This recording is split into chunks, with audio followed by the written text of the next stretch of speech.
With 2025 in the rear view mirror, now's the time to look back at a year that featured something for all types of gamers. I felt like I played so many new releases this year, but by the end of the year, I still have some glaring omissions. It felt like every month there was a new Game of the Year worthy game dropping, and it was near impossible to play them all.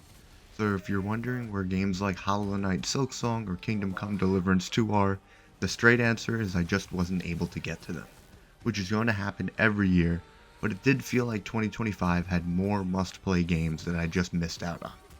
So yes, 2025 was insane, and we were treated to some truly incredible video games. I played 18 new releases this year, and we'll be going through all of them one by one to crown my personal Game of the Year for 2025. So grab some snacks and settle in for the best and worst games of 2025.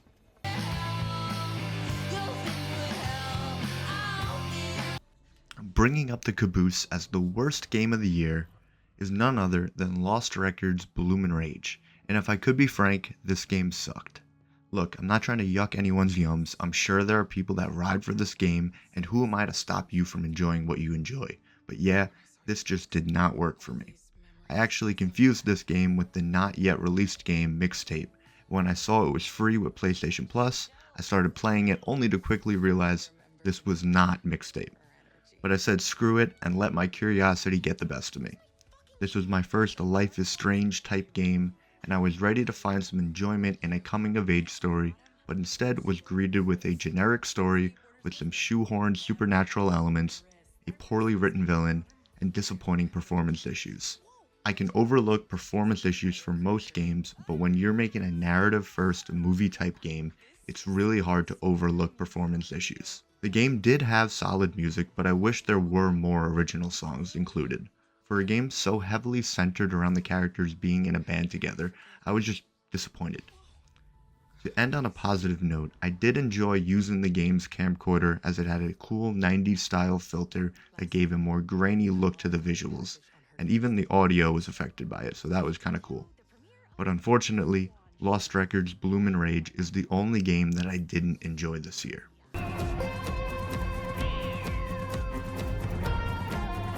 Keeping the show moving along, I have Revenge of the Savage Planet at number 17.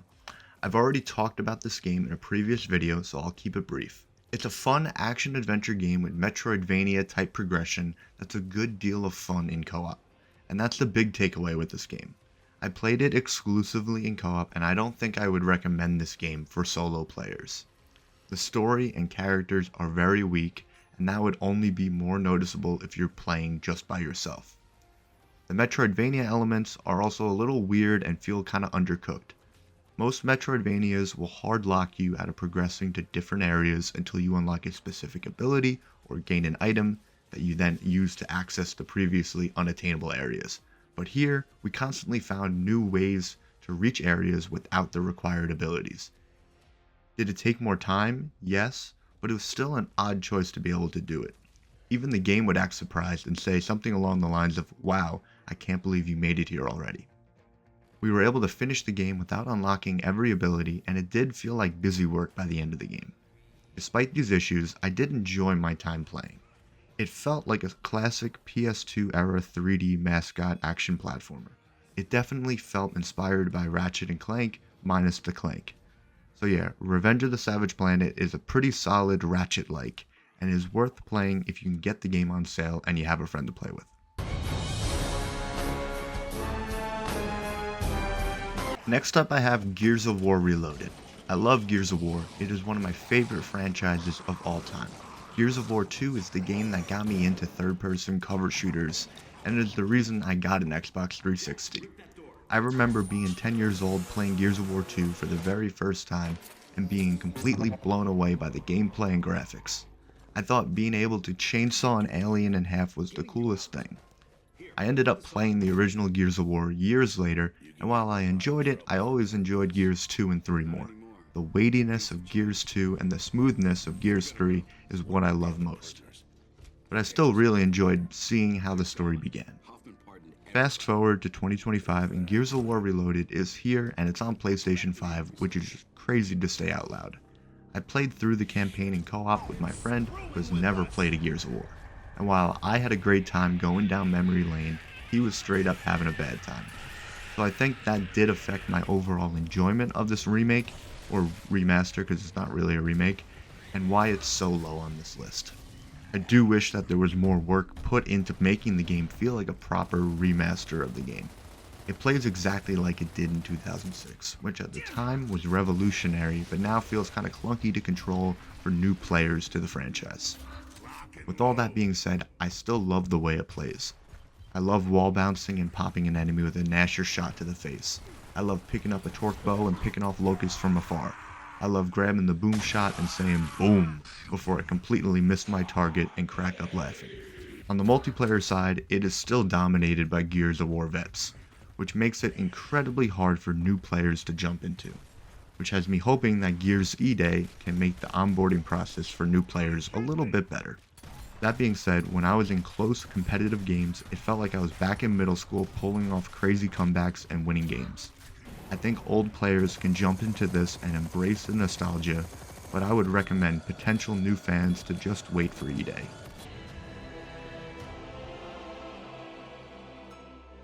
Coming in at number 15, we have Elden Ring Nightreign, a game that I was very hard on in one of my previous videos. I don't necessarily think Nightreign is a bad game, it's just not what I want from a FromSoft game. Yes, part of what makes a FromSoft game so great is the boss fights. They are thrilling dances that has you learning all the movements until you can finally master it and defeat the boss. And while that's definitely present in Nightreign, I found the Night Lord fights to drag on a little too long for my liking. I don't want to steamroll every boss, but I also don't want to feel like I'm barely hurting them, especially when Night 1 and 2 didn't really have that problem for me. The other part of what makes a FromSoft game so great is its level design and exploration. Whether it's finding all of the shortcuts that lead back to Firelink Shrine in Dark Souls, or going on an epic open world adventure in Elden Ring, FromSoft brilliantly designs their worlds to be equally fun and terrifying to explore. The fast-paced, roguelike nature of Nightreign with the closing circle makes exploration almost a non-factor. You don't really have time to chill out and take a breather, you just gotta keep moving on to the next fight. Hopefully, I was just in the wrong headspace when it came out because I do want to hop back in and give Nightreign another try and play it for what it is rather than for what I wish it could have been. But for now, it's sitting pretty low on my list.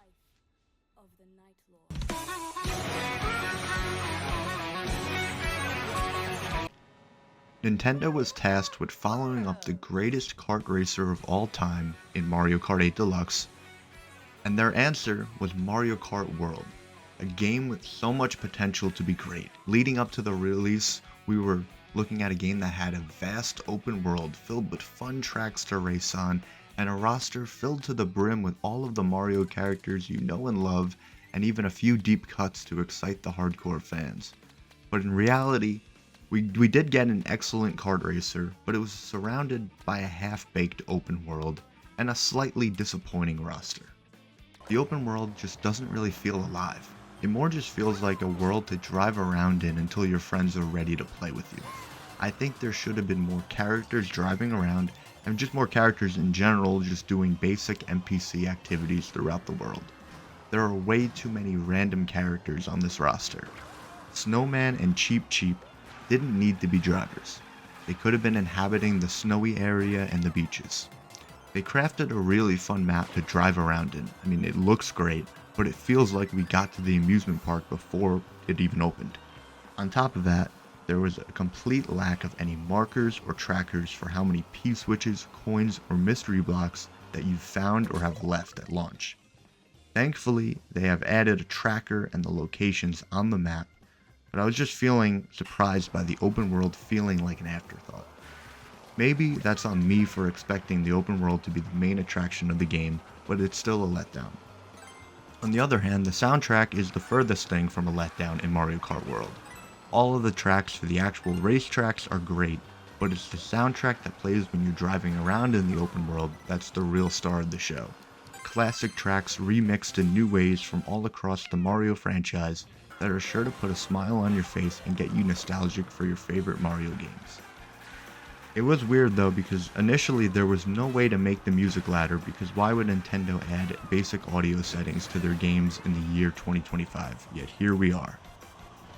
Despite the glaring problems I had with the game, I still had a great time where it matters for every Mario Kart. The actual racing is as good as it's ever been. Even without 200cc, the races are still a blast. Being able to grind on rails or wall ride adds a whole new level of skill to Mario Kart. Having 24 racers in a race adds a whole new level of chaos to an already chaotic series. The Grand Prix is so well thought out, having you race from track to track instead of each course existing on its own. It does a great job making it feel like one long journey. The intermission laps are kind of a drag at times, but I enjoy it as the calm before the storm. All of this culminates in the best Rainbow Road in the entire series. It really was such a treat experiencing Rainbow Road for the first time. Mario Kart has never felt more epic than the entry to the Rainbow Road race. Knockout Tour is the real star of the show here, and I think this should have been the main selling point of the game. The battle of attrition starts with 24 racers, and every couple of laps, a certain amount of racers will get eliminated until it's down to the final 4 for the race to the finish line. Knockout Tour spans 6 tracks without ever taking a break. The races get so intense as you wait for the perfect time to use an item, or just pray that a blue shell doesn't come to get you after you've spent the majority of the time in first place, only to be hit on the final stretch and get passed by just enough drivers to eliminate you. But the thrill of victory has never been greater in a Mario Kart. It is the most fun I've ever had playing Mario Kart Online, and will always be my mode of choice whenever I pick up this game again. It was always going to be hard to top Mario Kart 8, but I think as time passes, people will look back on the positive parts of Mario Kart World.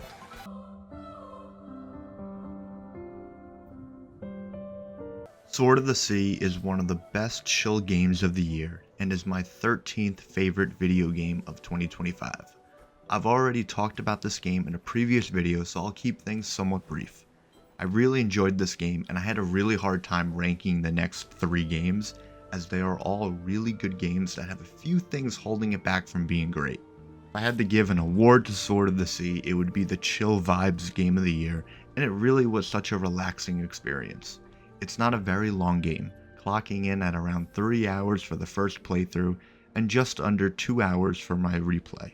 You ride on a sword, and the sword board controls so well and feels so natural right from the start. You can land cool tricks, and once you really get in the groove, you'll find yourself speeding through different areas. I didn't really find myself connecting with the story all that much. It's a decent, straightforward tale that has you going around restoring life to the environment. The star of the show is the gameplay and the art direction. The game looks beautiful, and like I already said, it's easy to pick up and play. There are puzzles, but none of them are going to challenge you all that much. It's a frictionless experience from start to finish. Sword of the Sea is a game that serves as a great experience, but not necessarily something I'll think about really again.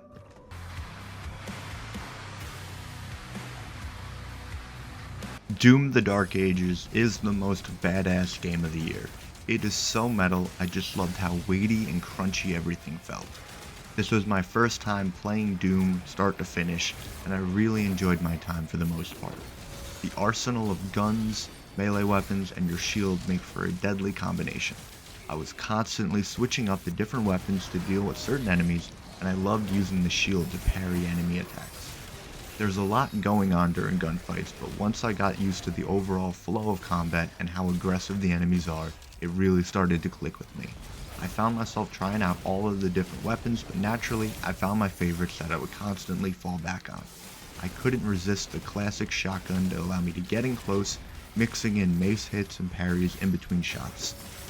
The chain shot worked wonders for me once I was able to upgrade it to where every time I parried, it would auto-charge the chain shot's next attack, making it a great weapon for the more challenging enemies. And there are plenty of challenging enemies. You'll face off in boss fights, and then for the rest of the game, those bosses are commonplace for most group encounters. It really forced me to lock in, and I mostly enjoyed the challenge. I say mostly because I'll admit that I did lower the difficulty for the final few chapters. I played the first 18 chapters on Nightmare difficulty, but by the end of the game I was feeling kinda doomed out, just a tad bit, and wanted to just breeze through the rest of the game. It still was a fun time just being this super powerful super soldier, but I would recommend at least trying out Nightmare difficulty to see how you like it. If you like first-person shooters, you absolutely owe it to yourself to play Doom: The Dark Ages.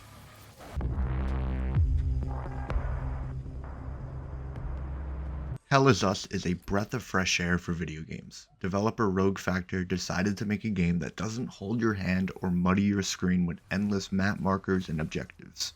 It's a game that respects the player and, more importantly, trusts the player to use their brains to make their way through this hellish war-torn country as you solve environmental puzzles and fight off creatures that look heavily inspired by Remedy's Control, a game that I absolutely adore and wish more people would play. Combat is very run-of-the-mill action-adventure with basic attacks, different weapons to use, a dodge roll, and a parry.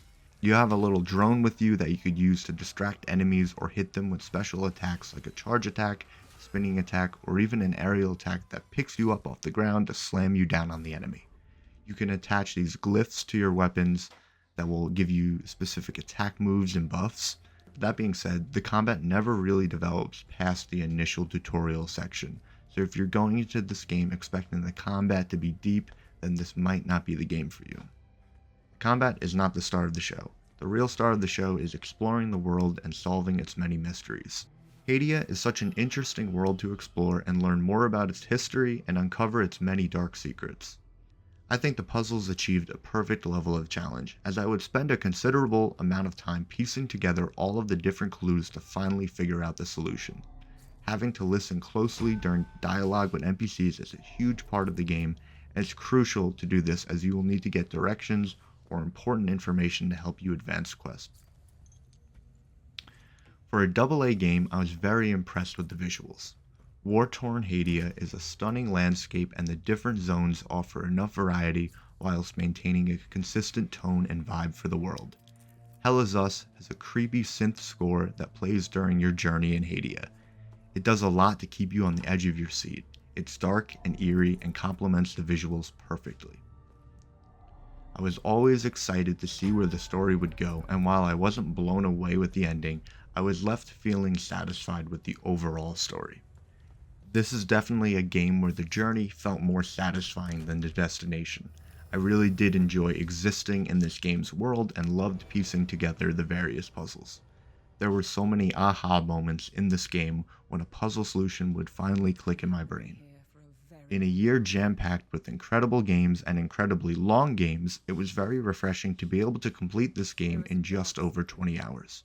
And while I didn't 100% the game, I still felt very satisfied with the amount of content that I was able to complete and not feel burnt out by the end of it.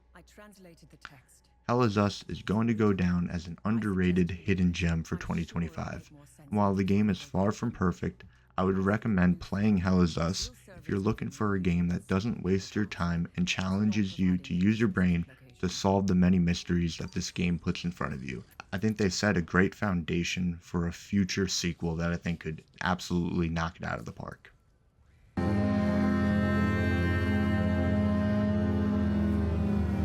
Kicking off the top 10, The Midnight Walk follows the story of the Burnt One and his new friend Potboy as they journey together through a Tim Burton-inspired world that has been trapped in an endless night. It's got a beautiful stop-motion animation style and a story that had me doing a slow clap by the time the credits rolled. This is a hard game to really talk about without spoiling the game, so I'm going to keep it very brief. I ended up playing this game on Christmas Eve and it really just nailed the vibes I was looking for. The gameplay is separated in 3 sections: stealth, puzzle solving, and walking. There are monsters that will chase you and eat you, so you'll have to stay out of their sight. Most of the puzzles will require you to use Potboy to solve, and yeah, there's a lot of walking around. It's called the Midnight Walk. The Midnight Walk is big on its atmosphere. The gorgeous visuals are accompanied by a score that matches the mood and allows for some beautifully shot set pieces. It really just made for a great little game that I hope gets some sort of follow-up in the same art style.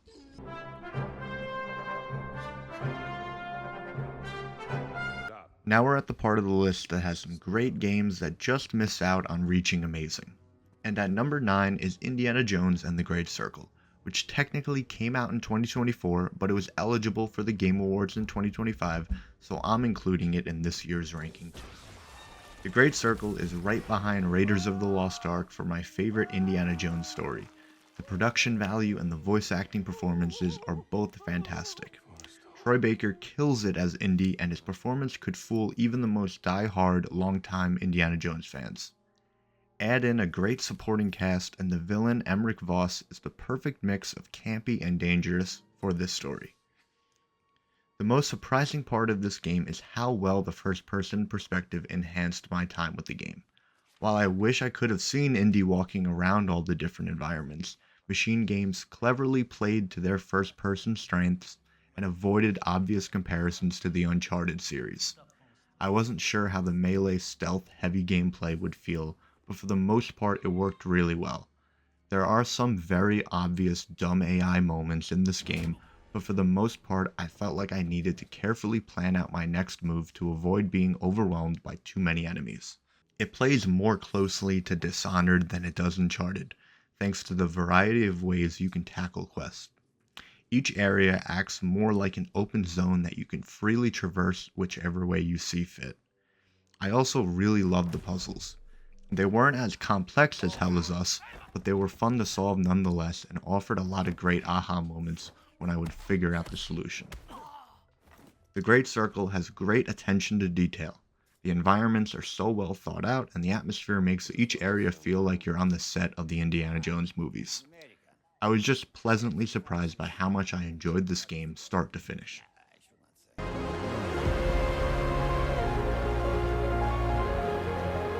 Arc Raiders is the game that took over gaming discourse over the last few months of the year, and it absolutely deserves the praise. While I don't agree that it should have been a nominee for Game of the Year or even win it, it is by far the most fun I've had in a multiplayer game in years. Arc Raiders has some of the best audio design in a multiplayer game. The environments look awesome, the third-person shooting feels so tight and responsive, and it feels like almost every round has an organic cinematic moment that feels unique. Helldivers 2 was great at producing moments like this as well, but I think the added element of PvP creates far more insane moments and stories for you to share with your friends. If you don't know what Arc Raiders is, it's an extraction shooter where the idea is you drop into the map and you go around looting materials that you need, fighting Arcs, which are these killer robots, and working with or against other human players.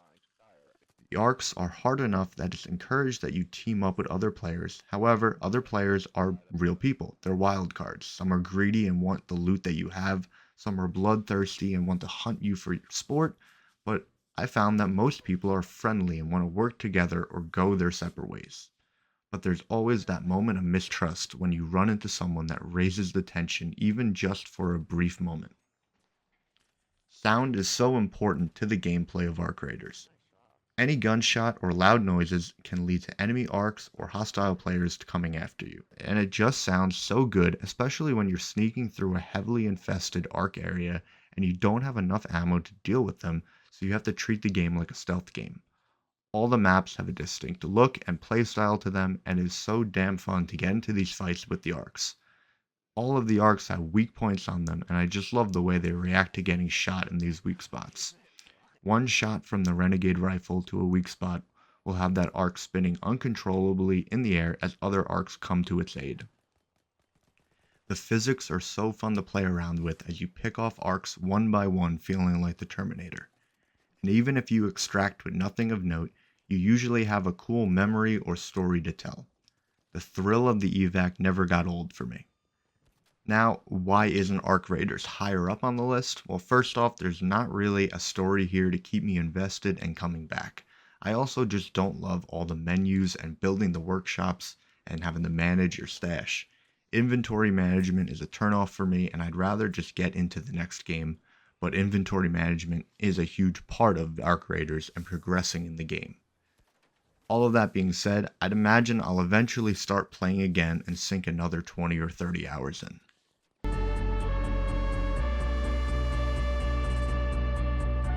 At number 7, I have Split Fiction. I played Split Fiction when it came out and absolutely loved it. I even made a whole video about how much I enjoyed playing it. I replayed it again in December, and yeah, it's still a great video game. I think in most years, Split Fiction would easily be top 5 for me, but that just shows how strong this year turned out to be. The biggest thing holding Split Fiction back is its story and characters. They kind of straight up suck, and I would overlook it, but there are so many cutscenes, and most of them end up being fairly long that it is impossible to ignore. That's the only negative I have with this game, because the actual gameplay is a certified banger. Start to finish, it's just filled with creative abilities, fun puzzles to solve, and beautiful environments. Whether it was the sci-fi or fantasy levels, I was blown away by the art direction. I do wish that it was a little less forgiving with its checkpoints, especially during boss fights or chase sequences. I'd rather have to redo a boss fight from the start, especially in a game that's not really hard at any other points. I already have a video all about Split Fiction from earlier in the year that you could go and watch if you want a more in-depth video. Split Fiction throws so many gameplay mechanics at you, and it's so impressive that they pretty much all work perfectly and feel so fine-tuned. And the game has such a perfect sense for when to switch to a new mechanic to keep things from getting dull or predictable. If you haven't played Split Fiction and you have someone that would play with you, then you absolutely need to play this game.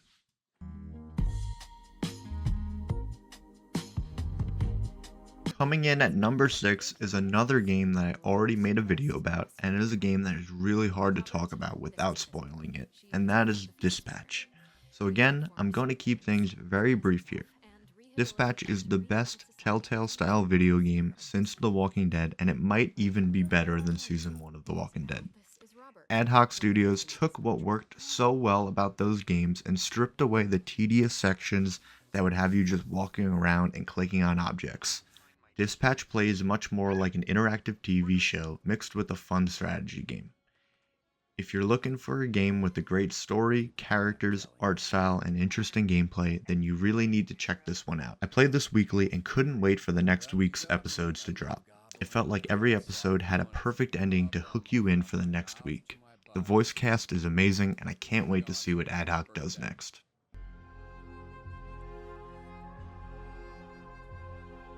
We have made it to my top 5 games of the year, and this was incredibly hard to rank number 5 through 2. But at number 5, I have Absolum. Absolum is an amazing beat-em-up roguelike. The beat-em-up genre and the roguelike genre feels like a match made in heaven, and while I have some problems with the roguelike part of the game is just too much fun to play for me to put it any lower on this list. Just to get any complaints out of the way, my main complaint being that the story doesn't really feel like it's taking full advantage of the roguelike nature of the game. Compared to a Hades that treats every death like a story beat where you get new story developments and conversations with characters, you kind of just hit a dialogue wall here until you progress a little bit further. I also wish that there was greater build variety. I found myself building around the same rituals instead of experimenting with rituals that didn't match up with my playstyle or the current build for my run. Absolum is just a well-made video game. From gameplay to art direction to the music, it all just hits so well. The 4 playable characters are all a blast to play and all have a unique playstyle while still being easy to pick up and swap characters in and out between runs. Galandra the warrior, Carl the dwarf, Brome the mage, and Cider the rogue are all going to be someone's favorite character to play as. At the time of recording this video, Brome was probably my favorite to play as, but I beat the main story with each character, so it's not like I dislike playing as any of them. The majority of my playtime was spent playing solo, and I think that it absolutely rocks. But if you have someone in your life that likes beat-em-ups or couch co-op games, you absolutely should play with another person. It's so much fun stringing ridiculous combos with each other, and beat-em-ups were always supposed to be played alongside friends, so it's no surprise that it's great here. There are a bunch of different routes you can take for each run, all leading to different enemies, bosses, and rewards, keeping runs fresh and giving you something to chase after. Whether it be completing a quest or finding a secret area for a boss fight, the game is packed with content. I put in around 30 hours and I still have bosses to fight and quests to complete. Absolum nails the Saturday morning aesthetic with its gorgeous hand-drawn art, complemented by a great soundtrack, and you have a game that will immediately draw people in on its music and visuals alone. Absolum is some of the best pure fun I've had in gaming this year and is a must-play for anyone that is a fan of beat-em-ups or roguelikes.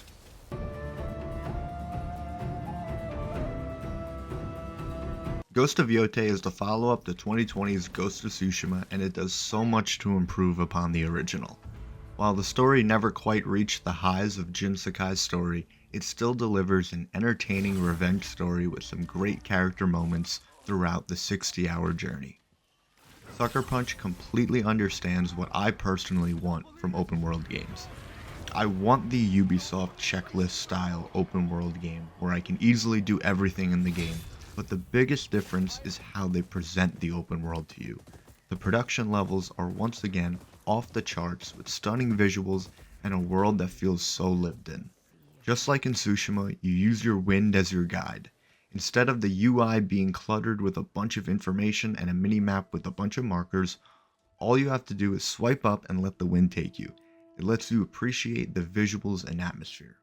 Instead of the stances in Tsushima, Atsu has access to a variety of weapons that you'll unlock throughout the story. Your standard katana, the dual katanas, the Kari spear, and the sickle and chain Kasarigama, and the heavy Odachi sword all feel fun to use. Each weapon works best against certain enemy types, and the rock, paper, scissors combat will have you constantly switching your weapon to deal with the right enemy types. There's also the throwable quick use items like the kunai and smoke bomb, and the ranged weapons like the bow, and there's two other guns. One being a rifle, and the other being a more up close and personal pistol.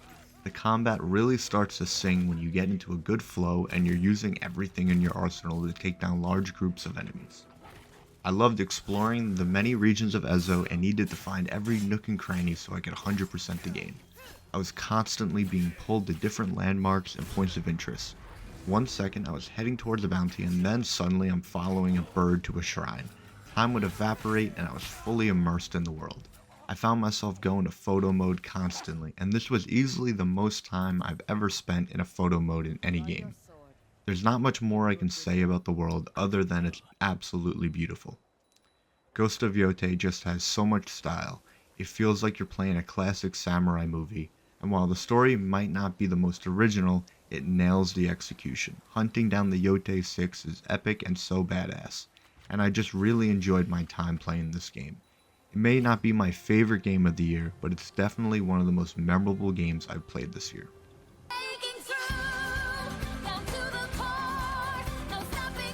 2025 was so close to being the year of the Kong, but instead it'll have to settle for third place on my list. I already talked to length about this game and my feelings for it haven't changed all that much. Donkey Kong Bananza is one of the best 3D platformers ever made, and I think a big part in that is because it's not really trying to copy any other 3D platformers. Take Mario Odyssey for example. It's all about navigating the levels by running around and precisely jumping on platforms to reach the objective or moon and using your hat to control other enemies. In DK Bananza, it's all about destroying the level and creating your own path to the objective or Banandium gems. Bananza is a power fantasy from the start, and you only get more powerful and more unstoppable the longer you play. I loved going around and finding all of the Banandium gems and hearing DK say "Banana" after each and every Banandium gem. I loved the different transformations that served as the special abilities for DK, feeling absolutely unstoppable and jamming out to the banger transformation themes, especially the Zebra song. I really loved the control scheme for DK. Having the face buttons correlate to which direction DK is punching was a great choice and felt so natural. And of course, this game looks amazing. Nintendo have been proudly carrying the art style over graphics flag, and I think that's a big reason why their games feel timeless. I hope this leads to Donkey Kong getting more games in the future, whether it be a new Donkey Kong Country or a sequel to Bananza. There's never been a better time to be a Donkey Kong fan.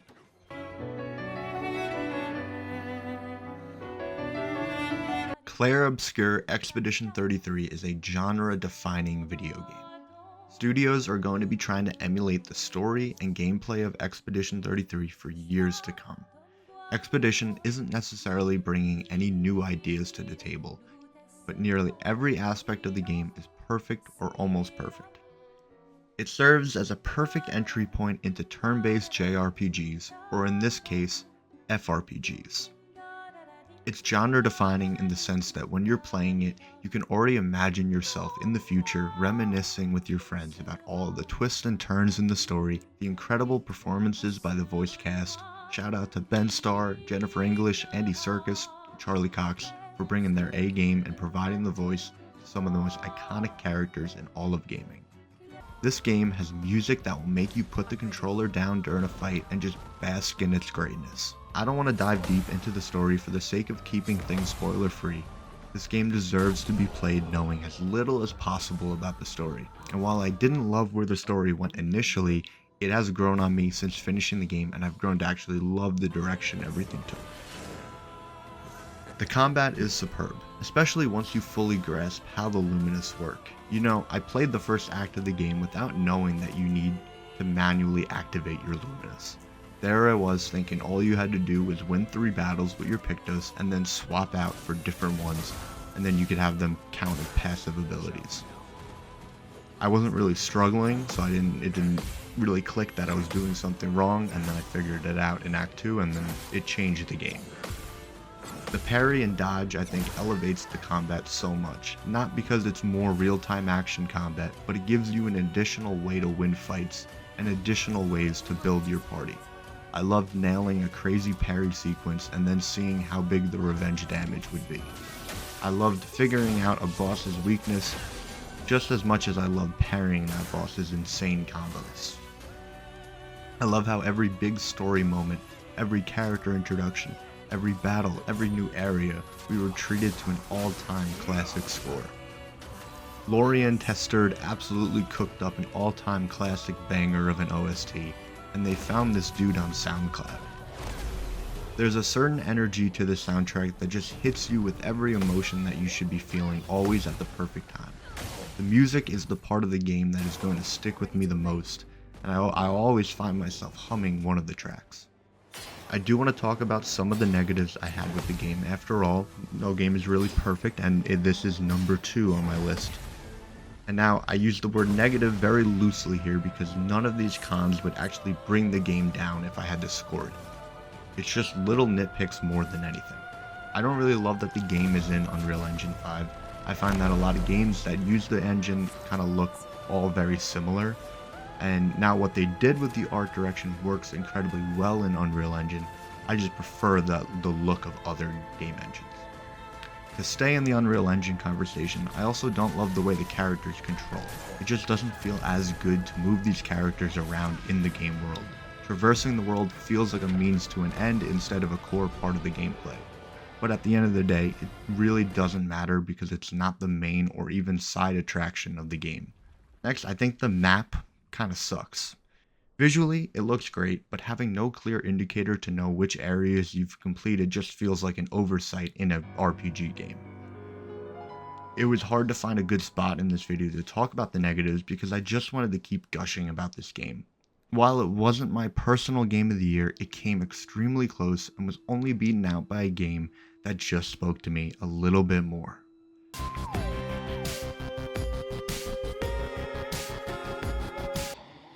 Hades 2 might be my favorite game of all time.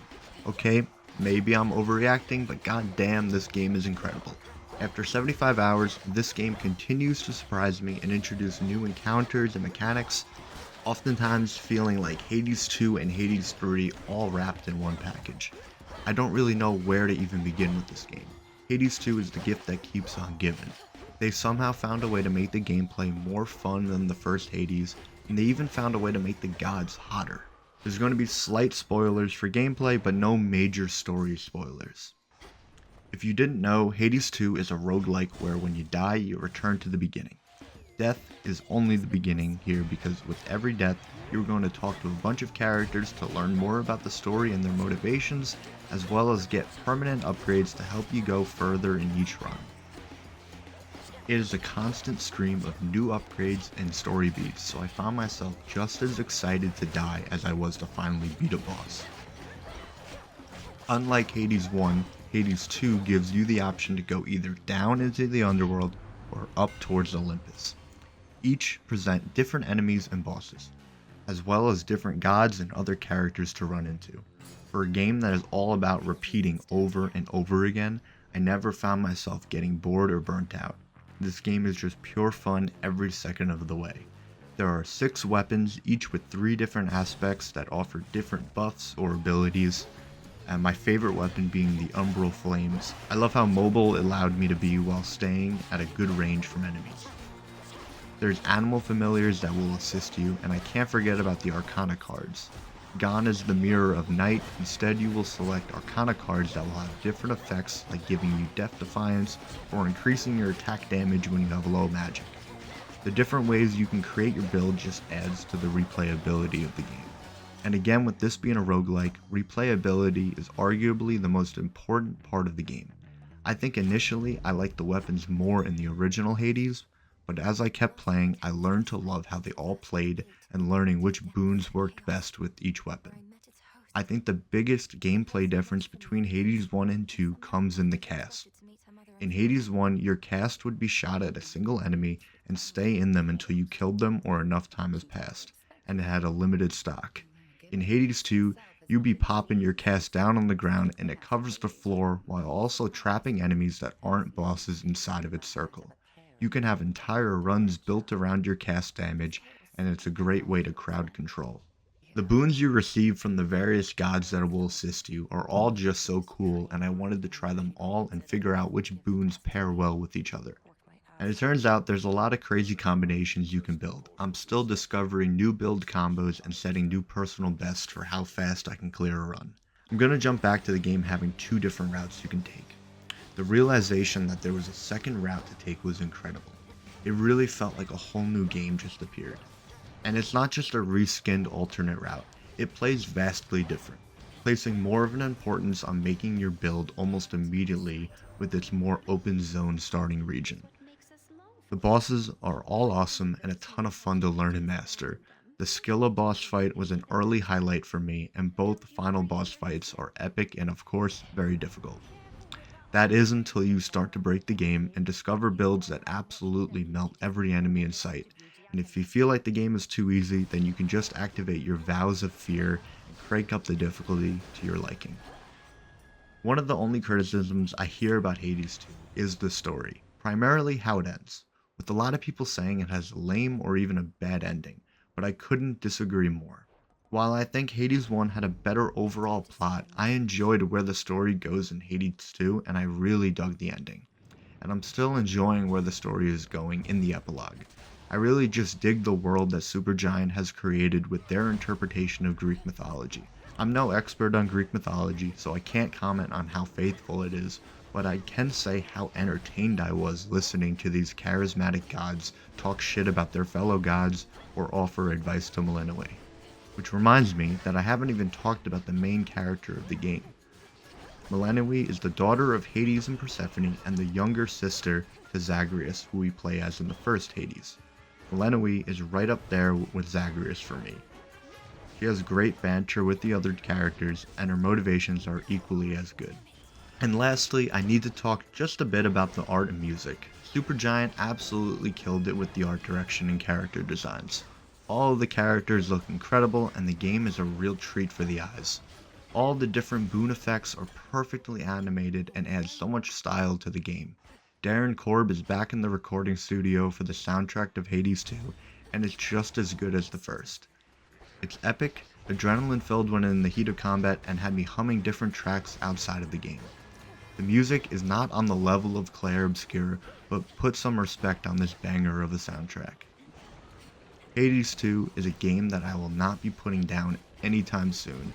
It is a game that I am excited to play every time I load it up, and in a year as stacked as 2025, it stands head and shoulders above the rest as my game of the year.